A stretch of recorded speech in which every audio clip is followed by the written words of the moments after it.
Frustrated that Windows is blocking you from installing your favorite app with that annoying Microsoft Verified app error? Don't worry, we've got you covered. First, click on the Windows Start menu. It's usually in the bottom left corner of your screen and looks like a Windows logo. Next, find the Settings icon, which looks like a gear, and click on it to open the Windows settings. In the Settings window, click on the Apps category. You'll probably see a list of installed apps to the right.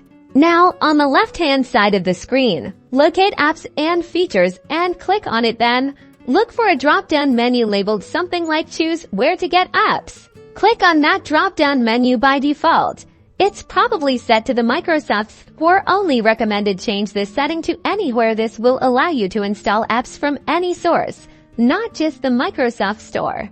Before you get too excited, a quick word of caution: installing apps from outside the Microsoft Store can be risky. Make sure you trust the source of the app you're installing to protect your computer from viruses and malware. Only download apps from reputable websites. Now, try installing your app again. You should now be able to proceed with the installation without that annoying Microsoft Verified app error.